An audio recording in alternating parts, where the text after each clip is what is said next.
Hello and welcome back to the Limitless Performer podcast, the podcast where we talk about well-being in the performing arts, because being your best on stage starts with looking after yourself off stage. Today we're diving into a topic that sounds simple but is actually one of the most misunderstood words in our industry: well-being. Now, I talk about performer well-being all of the time, and I think in the world it's become a bit of a buzzword, hasn't it? But what does it actually mean? For some people, it's physical health, training, conditioning, staying injury-free. For others, it's mental health, managing stress, performance anxiety, rejection. But in reality, true well-being is multidimensional. It's not one pillar holding everything up. It's a system, a network of habits, support, and self-awareness that all feed into each other. When one part of that system starts to wobble, maybe you're not sleeping well, or you're skipping meals, or you're isolating yourself socially, it doesn't just stay in that area, it spills over. Your body affects your emotions, your nutrition affects your focus, your social well-being affects your resilience, and suddenly your whole sense of balance feels off. That's why I like to think of well-being as having 5 key components: physical, emotional, nutritional, social, and medical health. Each of these areas is vital on its own, but when they work together, they create this solid foundation for you to actually thrive, not just survive, in an industry that can be really unpredictable. For me personally, the first area that slips is nutrition, especially during busy rehearsal periods or when I've got a lot of projects on the go at once. I'll tell myself, I'll just eat later, or I'll just grab whatever's easiest. But I've learned that when I eat well, when I actually fuel myself properly, everything else feels smoother. I think better, I move better, I'm calmer, and I'm more creative. So that's the one I've learned to double down on, because it's my anchor when everything else gets hectic. And honestly, this isn't something we're really taught in drama school. We learn how to belt, act, dance, perform, but not so much about how to sustain ourselves as humans whilst doing all of that. And that's one of the reasons why I wanted to start training as a coach for performers, because I genuinely believe that taking care of yourself is a part of the craft. So, in this episode, we're going to unpack what total well-being really means for performers. We'll look at each of these 5 components, what they actually are, the science behind why they matter, and most importantly, practical ways you can start rebalancing them in your own performer life. Because thriving in this industry isn't just about talent or opportunity, it's about balance. So, let's get into it.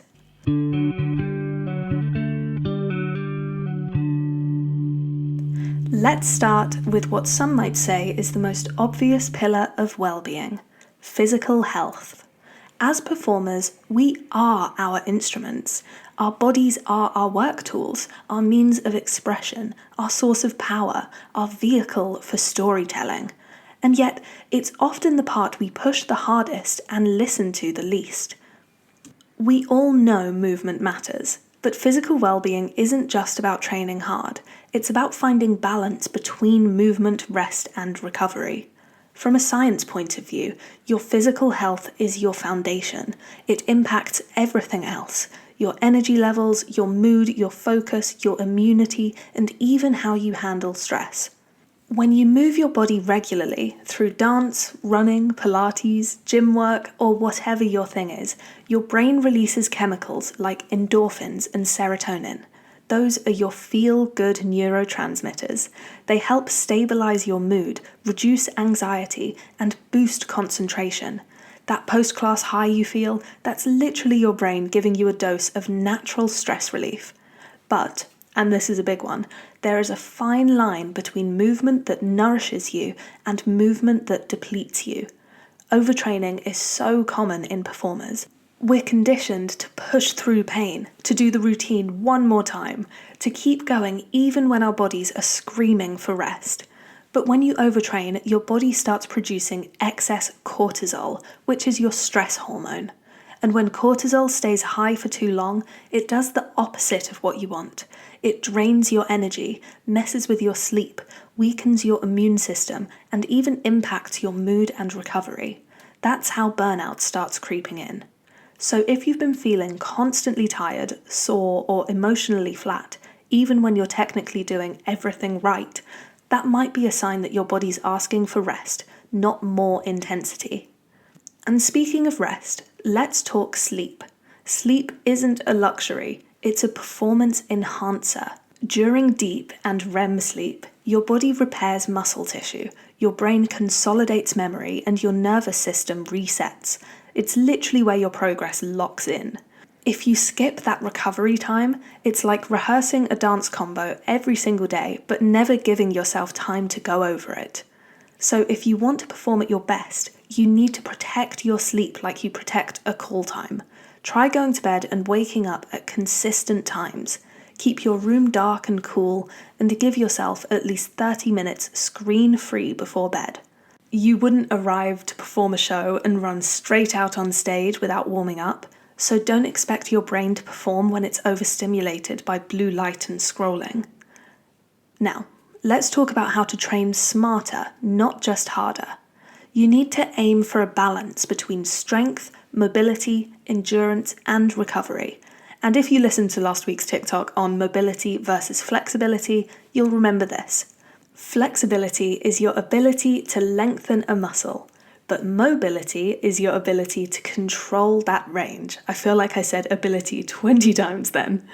But it's the strength through movement. That's what keeps you safe, adaptable, and sustainable long term.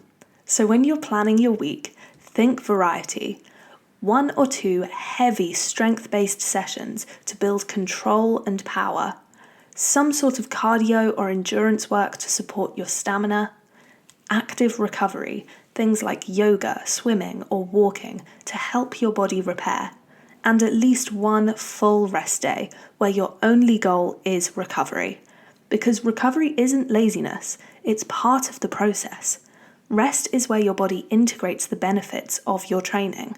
It's what allows you to come back stronger, clearer, and ready to perform. If you take one thing away from this section, let it be this. Your body is not replaceable, so treat it like the valuable instrument that it is.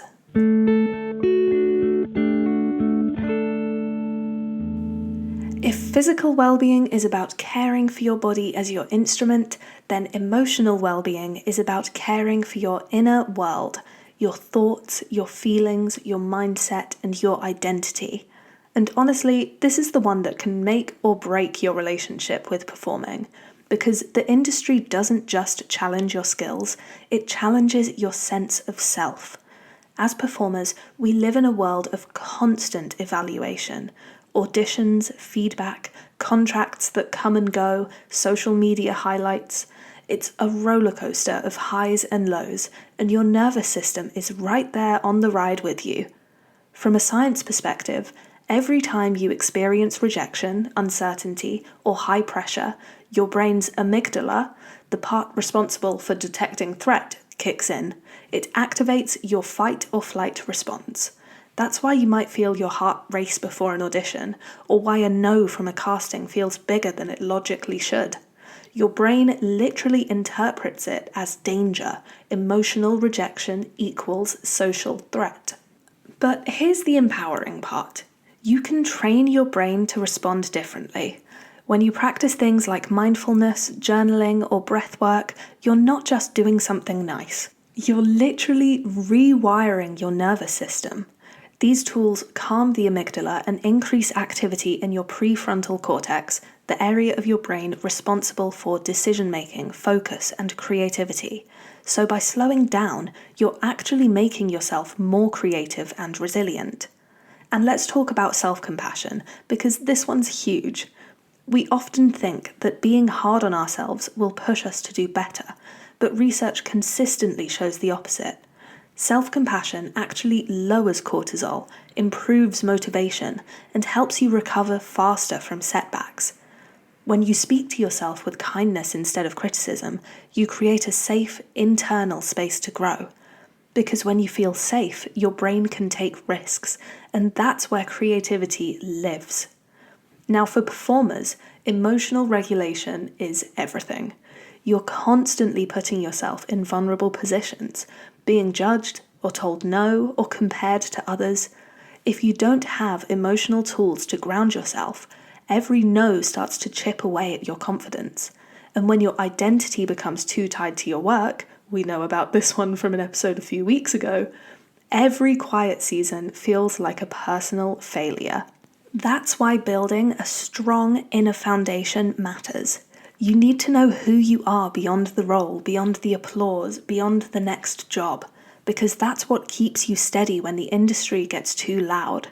So what can that look like in practice? Try this. A 5-minute daily check-in.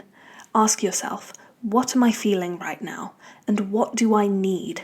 It sounds simple, but most of us never pause long enough to ask ourselves. Naming a feeling actually helps the brain regulate it. There's a phrase for it. Name it to tame it. You can also reframe your rejection. Instead of asking, why wasn't I chosen? Ask, what did this experience teach me about what I want? Sometimes rejection is just redirection. It guides you towards the path that fits better.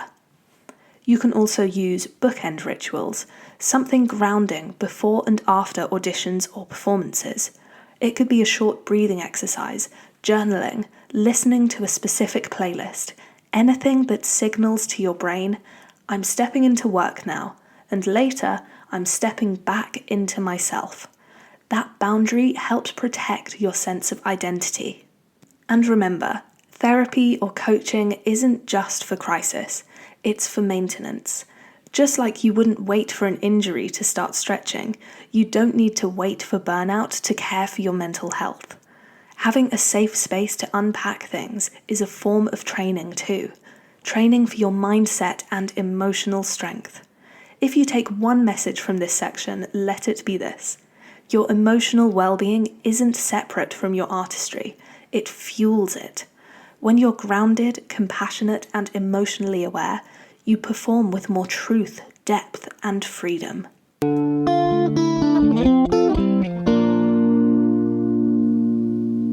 Next is something that doesn't always get enough airtime in the performing arts world: nutrition. Because how you fuel yourself directly impacts how you feel, how you focus, and how you perform. And yet, it's one of the first things that can slip away when life gets busy. I know it definitely is for me. But when rehearsals run late, or you've got an early call time, it's so easy just to grab a coffee and push through. But over time, that pattern quietly chips away at your energy, your mood, and even your creativity. From a science point of view, food is information for your brain and body. Every meal literally tells your body how to function. What you eat affects your blood sugar, your hormones, your focus, and your emotional stability. When your blood sugar spikes, say from skipping meals and then grabbing something sugary, it's followed by a crash that leaves you foggy, irritable, and tired. That's why you can go from I'm fine to I can't cope in the space of an hour. It's not just your mindset, it's your blood sugar talking. And here's something a lot of people don't realize. Nutritional deficiencies can actually mimic mental health issues. Low iron can cause fatigue and brain fog. Low vitamin D can affect mood regulation. Low omega-3s are linked to anxiety and difficulty concentrating. So sometimes what feels like burnout or low motivation might also have a biological layer. And the gut, we have to talk about the gut. About 90% of your serotonin, your feel-good neurotransmitter, is made there. That means your gut health and your mental health are directly connected. If your gut's unhappy, your mood and focus will be too. So why does all this matter for performers? Because food is fuel, not just for your body, but for your craft, your stamina, your concentration in class, your ability to project your voice. All of that actually depends on what and how you eat. Undereating is really common in the arts, especially with long rehearsal days or financial stress. but when you consistently underfuel, your body starts to shut down the non-essential functions. That means slower recovery, reduced focus, lower mood, and even hormonal disruption. It's not about eating perfectly, it's about eating enough and eating consistently. So, let's make this practical. Think of it in 3 parts. Carbs for energy, rice, oats, pasta, potatoes, bread, the stuff that keeps you moving. Protein for repair, chicken, tofu, eggs, beans, Greek yogurt, whatever works for you. And colour for nutrients, fruits and vegetables that feed your brain and your gut. Don't skip meals. If you know you've got a full day of rehearsals, plan ahead. Pack snacks you actually enjoy, things like a trail mix, oat bars, hummus, crackers, because if you don't, you'll end up running on adrenaline and caffeine. That's when fatigue and low mood creeps in. 2 to 3 litres of water a day can genuinely change how you feel. Dehydration affects focus, energy, and even your voice quality. Keep a bottle with you and take small sips throughout the day instead of chugging all at once. And if you know nutrition is the first thing you let slip, plan just one nourishing meal for your busiest day this week. It doesn't need to be aesthetic or complicated, it just needs to fuel you properly, because how you eat determines how you show up. I even have a little series on TikTok called Meals I Wish I Ate in Drama School, and that's got, well, lots of very simple but nutritious meals that you can use and meal prep for busy days. When you start seeing food as a form of self-respect, everything shifts. It's not about restriction, it's about support. You can't pour from an empty cup, and you can't perform on an empty stomach. Now let's talk about social well-being, something that performers often overlook even though it's absolutely crucial. From a science perspective, connection with others isn't just nice to have, it literally affects your brain and body. Loneliness increases cortisol, the stress hormone, and triggers inflammation. It can even make pain feel worse. By contrast, positive social connections boost oxytocin, the so-called bonding hormone, and serotonin, your mood stabilizer.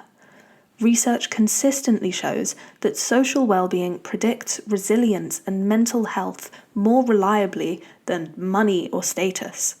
So even if you're booking shows, racking up credits, living the high life, if you feel disconnected, it can quietly chip away at your well-being. For performers, this is especially relevant. Our industry can be isolating. Travel between gigs, periods of unemployment which makes you not want to see your friends, constant auditions, and yes, inevitable comparisons. Community gives you perspective, belonging, and emotional safety. It reminds you that you're not defined solely by roles or feedback. And here's the thing, it's okay to outgrow certain social circles. Boundaries are a part of your social well-being. Protecting your energy isn't selfish, it's necessary. It's the difference between supportive friends who lift you up and relationships that drain you. I did a whole episode a couple of weeks ago on building friendships in the performing arts, so I'll keep this section relatively short. But how can you practically nurture social well-being as a performer? Firstly, schedule one intentional social activity a week, something more than just when you see your friends at work or in class. Coffee with a friend, a phone call with a mentor, or an extra dance class with someone who makes you laugh. Secondly, you can send one thinking of you message today. Small gestures like that build connection and remind people that they matter, and you feel the boost too. Thirdly, you can balance giving and receiving energy. It's okay to rest from people when you need to recharge. Social well-being isn't about being constantly on for others. And fourth, you can anchor yourself outside of the industry. Friends or communities who don't know or care about your latest audition. They remind you that your identity isn't just performance-based. And finally, let's talk about medical well-being, the part of well-being that performers often push to the bottom of the list. From a science perspective, early intervention is everything. Catching small issues early can prevent burnout, injuries, and chronic problems down the line. Stress actually suppresses immune function, so staying on top of your health isn't just proactive, it keeps you performing at your best. And remember, medical well-being isn't just physical health. Mental health care is equally important. Checking in with a GP or a therapist is part of being a professional, sustainable performer. And this matters so much in our industry for a few different reasons. Firstly, you literally can't pour from an empty cup or a sick or injured one. Secondly, injuries and mental health struggles escalate fast if they're ignored because of the show must go on mindset. And third, knowing your baseline, your blood work, your vitamin levels, your mental health check, it'll give you peace of mind and a reference point if things start to shift. And let's be honest, performers are conditioned to push through pain. I once heard this story that stuck with me. If you have a broken leg the first time a casting director meets you, they will always think of you as the one with the broken leg, even if it healed years ago. Now that is extremely unfair, and of course you can't prevent all injuries, but it shows that taking care of your body before something goes wrong is essential. So here are some practical steps to help your medical well-being. 1. Schedule your GP, dentist, and physio appointments. Treat them like performance prep. 2. Invest in your prehab. Strengthen conditioning with a coach to prevent injuries. Wink, wink, nudge, nudge. 3. Keep a health folder. Track your appointments, your medications, your supplements, and your notes on your injuries. 4. Reach out early for support, whether it's therapy, GP, or counselling. And 5. Shift your mindset. See healthcare as performance support, not weakness. Now, there are some great places that you can find performer-specific healthcare. Definitely BAPAM. They're a great directory that has a lot of professionals that can help with your medical well-being, specifically trained in the performing arts. When you treat your medical well-being as a part of your performer toolkit, you can create a foundation for longevity in the industry, mentally, physically, and emotionally.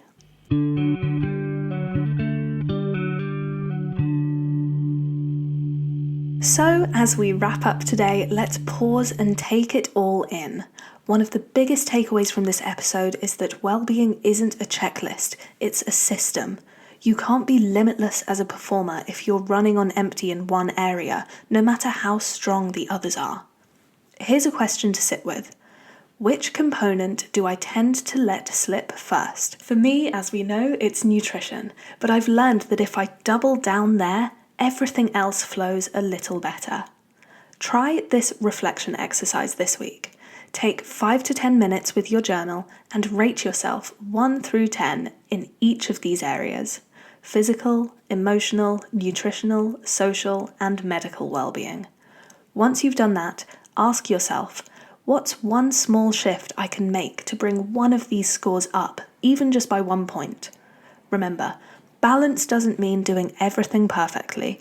It means caring for the parts of yourself that keep you whole, so that your creativity, energy, and focus have space to flourish. If today's episode sparked something for you, I would love for you to carry that forward. And if you want to stay connected, please follow the podcast so you don't miss future episodes. Rate us 5 stars wherever you listen, because it really helps other performers find these conversations. And share this episode with a friend or a classmate or a castmate who might need this reminder. You can also find almost daily well-being content, tips, and encouragement on Instagram and TikTok at Limitless Performing. And remember, well-being isn't a luxury, it's the foundation that lets your art thrive. Until next time, keep showing up for yourself, both on stage and off stage.